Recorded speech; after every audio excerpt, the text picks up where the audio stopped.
نحمده ونصلي على رسوله الكريم اما بعد محترم سامعین و ناظرین کرام، ایک دو دن ہو چکے ہیں کہ ہم نے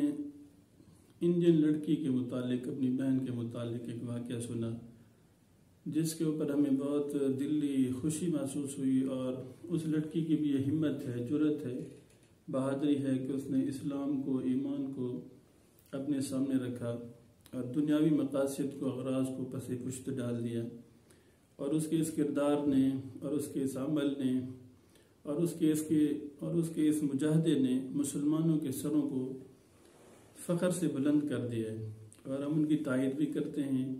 اور دل سے احترام بھی کرتے ہیں۔ لیکن ہمیں یہ چیز سوچنے پر مجبور کر دیتی ہے کہ کیا 14ویں صدی کے اندر بھی، پرفتن دور کے اندر، جہاں ہر طرف کفر اور شرک کے ہمیں ڈیرے نظر آتے ہیں، وہاں فتنے پھیلے ہوئے نظر آتے ہیں، کیا ایسے دور کے اندر بھی کوئی ایسی لڑکی اللہ رب العزت پیدا کریں گے جس کا ایمان اتنا مضبوط ہوگا؟ کیونکہ ہم تو پہلے سنا کرتے تھے کہ صحابیات کے دور کے اندر یہ کتابیات ہوا کرتی تھیں جن کے اندر ایمان اتنا مضبوط ہوتا تھا کہ وہ دین کو سب سے زیادہ مقدم رکھا کرتی تھی۔ چنانچہ ہم نے سنا کہ آپ صلی اللہ علیہ وسلم کی بعثت سے پہلے 70 سال پہلے یمن کے اندر ایک کافر بادشاہ گزرا جس کا نام تھا یوسف ذو نواس، اور وہ بڑا ظالم بھی تھا، جابر بھی تھا، مشرک بھی تھا، حتیٰ کہ خدائی کا دعویٰ کرتا تھا۔ چنانچہ اس کا بہت طویل قصہ ہے، لمبا قصہ ہے، جو سورۃ البروج کے اندر بھی موجود ہے، قرآن مجید کے اندر، کہ اس نے خدائی کا دعویٰ کیا اور اس نے سراسر کھلے عام اعلان کیا کہ جو آدمی میرے سامنے جھکے گا اور میرے خدا ہونے کو، معبود ہونے کو تسلیم کرے گا تو میں اس کو چھوڑ دوں گا، اور اگر جو اسلام پر ڈٹا رہے گا یا میری بات نہیں مانے گا یا میرے سامنے نہیں جھکے گا تو میں اس کو قتل کر دوں گا۔ چنانچہ اس نے ایسے کیا کہ اس نے اپنے متبعین کو، تابع داروں کو، نوکروں کو، غلاموں کو حکم دیا، اور اس نے بڑی بڑی خندقیں کھدوائی اور سب کے سامنے اعلان کیا کھلم کھلا کہ جو آدمی میری بات مانے گا تو وہ بچ جائے گا، مگر نہ خندقوں کے اندر ان کو الٹا ڈال دیا جائے گا۔ چنانچہ ان سارے خندقوں کے اندر اس نے آگ کو جلوایا، آگ جلائی گئی، اور اس کے بعد جو مسلمان اسلام پہ ڈٹا رہا اور اس نے ثابت قدمی کا مظاہرہ کیا تو اس نے اس کو آگ میں جلا دیا۔ چنانچہ اسی دوران اس کے سامنے، کیونکہ واقعہ مشہور ہے کہ اس نے خندقوں کے اندر جتنے مسلمانوں کو ڈالا، مفسرین حضرات فرماتے ہیں کہ ان کی تعداد کم و بیش 70,000 کے قریب ہے، کہ مسلمانوں نے ثابت قدمی کا مظاہرہ کیا اور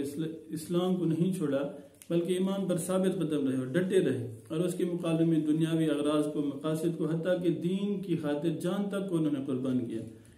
اور اسی دوران ان کے سامنے ایک عورت کو پیش کیا گیا جس کے سامنے ایک چھوٹی سی بچی تھی، اور اس کو یہ خوف دلایا گیا اور اس کو ڈرایا گیا کہ اگر آپ نے اسلام کو چھوڑا نہیں اور بادشاہ کو اگر آپ نے معبود تسلیم نہ کیا تو سب سے پہلے آپ کے سامنے، آپ کے اندر، آپ کی بچی کو ڈالا جائے گا۔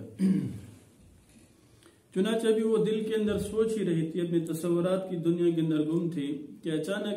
اللہ رب العزت نے اس والدہ کی بیٹی کے دل کے اندر یہ بات ڈالی، اور اللہ رب العزت نے اس کو قوت گویائی دی کہ اس نے بولنا شروع کیا، اور اس نے کہا کہ یا امہ اصبری فإنک علی الحق، کہ اے میری ماں آپ صبر کرو اور صبر جمیل اختیار کرو، کیونکہ آپ حق پر ہو، اسلام پر ہو، دین اسلام ایک معزز دین ہے، مکرم دین ہے، لہذا آپ اس سے پیچھے نہ ہٹو، مجھے آپ کے اندر جانے دو، اور یہ چیز انشاءاللہ ہمیں جنت کے اندر داخلے کا سبب بنے گی، اور عنقریب ہماری جنت کے اندر ملاقات ہو جائے گی۔ چنانچہ ہم نے وہاں پہلے سنا تھا کہ بھئی عورتیں ایسی ہوا کرتی تھی جو اسلام کے لیے ثابت قدمی کا مظاہرہ کرتی تھی اور اسلام کی خاطر اپنی جان کے، اپنے بچوں کا نذرانہ بھی پیش کر دیا کرتی تھی۔ تو ہم نے دیکھا کہ اس عورت نے اپنی بچی کو بھی حوالے کر دیا، اور اس کی بچی کو اس کی آنکھوں کے سامنے، حالانکہ ہم جانتے ہیں کہ ماں جو ہوتی ہے، اس کی جو ممتا ہے اور اس کی جو محبت ہے اور اس کی مہربانی ہے، کسی صورت کے اندر بھی یہ برداشت نہیں کر سکتی کہ اس کے چھوٹے بچے کو اس کے سامنے آگ کے اندر جلایا جائے۔ لیکن پہلے زمانے کی عورتیں ایسی ہوا کرتی تھی کہ ان کے ایمان، اسلام اتنے مضبوط ہوا کرتے تھے۔ چنانچہ اس نے اندر جانا، اپنے بچوں کو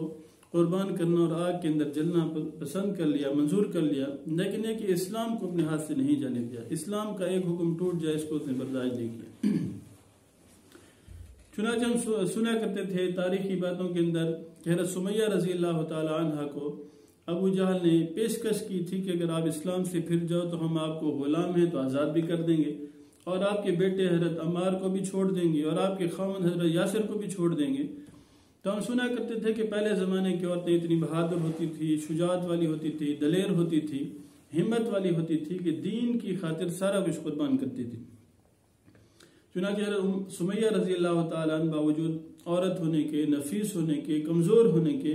کسی چیز کو بھی پسند نہیں کیا، بلکہ انہوں نے دین اسلام کو پسند کیا اور اس کی وجہ سے اپنی جان تک کا نذرانہ پیش کر دیا۔ چنانچہ یہی وجہ ہے کہ ابو جہل نے ان کی شرمگاہ کے اوپر ایک برچھا مارا،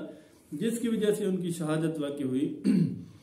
تو یہ ہے افضل الجہاد کلمۃ حق عند سلطان جار۔ حدیث کے اندر آتا ہے کہ سب سے افضل جہاد، چونکہ جہاد تو بہت فضیلت والا کام ہے اور اس کے لیے بہت مشقت برداشت کرنی پڑتی ہے کہ اللہ کے راستے میں انسان جائے اور کبھی شہید ہو جاتا ہے، کبھی گولی لگ جاتی ہے، کبھی زخمی ہو جاتا ہے، تو بہت مشکل کام ہے۔ تو آپ صلی اللہ علیہ وسلم نے فرمایا کہ سب سے افضل جہاد یہ ہے کہ ظالم بادشاہ کے سامنے کلمہ حق انسان کہہ دے، حالانکہ اس کو پتہ ہو کہ میرے بازو کاٹ دیے جائیں گے، یا مجھے شہید کر دیا جائے گا، یا میری ٹانگوں کو توڑ دیا جائے گا، یا میری تذلیل کی جائے گی، توہین کی جائے گی، لیکن ان ساری چیزوں کو دیکھنے کے باوجود بھی کوئی انسان ڈٹا رہے، اسلام کو اپنے سامنے رکھے اور اپنے اغراض کو، مقاصد کو، دینی چیزوں کو پیچھے پسے ڈال دے، تو یہ افضل جہاد ہے۔ چنانچہ آج کی ہماری اس بہن نے جو انڈیا کے اندر ہے، اس نے جو یہ اپنا کردار ہمارے سامنے پیش کیا، یہ صحابیات والا کردار ہے، یہ تابعات والا کردار ہے کہ اس نے اپنی عزت کی پرواہ نہیں کی، اس نے اپنی شہادت کو بھی دیکھا ہوگا کہ ہو سکتا ہے مجھے شہید کر دیا جائے، میری تذلیل کر دی جائے، یا اللہ معاف کرے کہ میرے ساتھ کوئی بے حرمتی والا معاملہ پیش کیا جائے، چونکہ وہ تو کافرستان ہے، کفر کے اندر رہتی ہے اور وہاں تو پہلے مسلمانوں کی مخالفت ہے۔ ان ساری چیزوں کو دیکھنے کے باوجود بھی اس کا اس قسم کا کردار کے پردے کے اندر باہر نکلنا، کہ اسلام کے اس ایک حکم کو، جس کو اللہ معاف کرے آج کل کی ہماری بہنیں ایک معمولی حکم سمجھتی ہیں، اور اس کے اندر ہماری اس بہن نے، انڈین بہن نے ہمیں یہ ترغیب دلائے اور ہماری ان مسلمان بہنوں کو، بیٹیوں کو انہوں نے جھنجھوڑا ہے کہ جو یہ عذر پیش کر دیتی ہے کہ ہماری سوسائٹی، ہمارا کلچر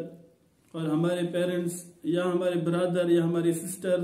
یا ہمارے قریبی رشتہ دار یا ہمارا کنبہ ہمیں اجازت نہیں دیتا کہ ہم پردہ کریں کیونکہ یہ ناراض ہو جائیں گے۔ تو اس اللہ کی بندی نے،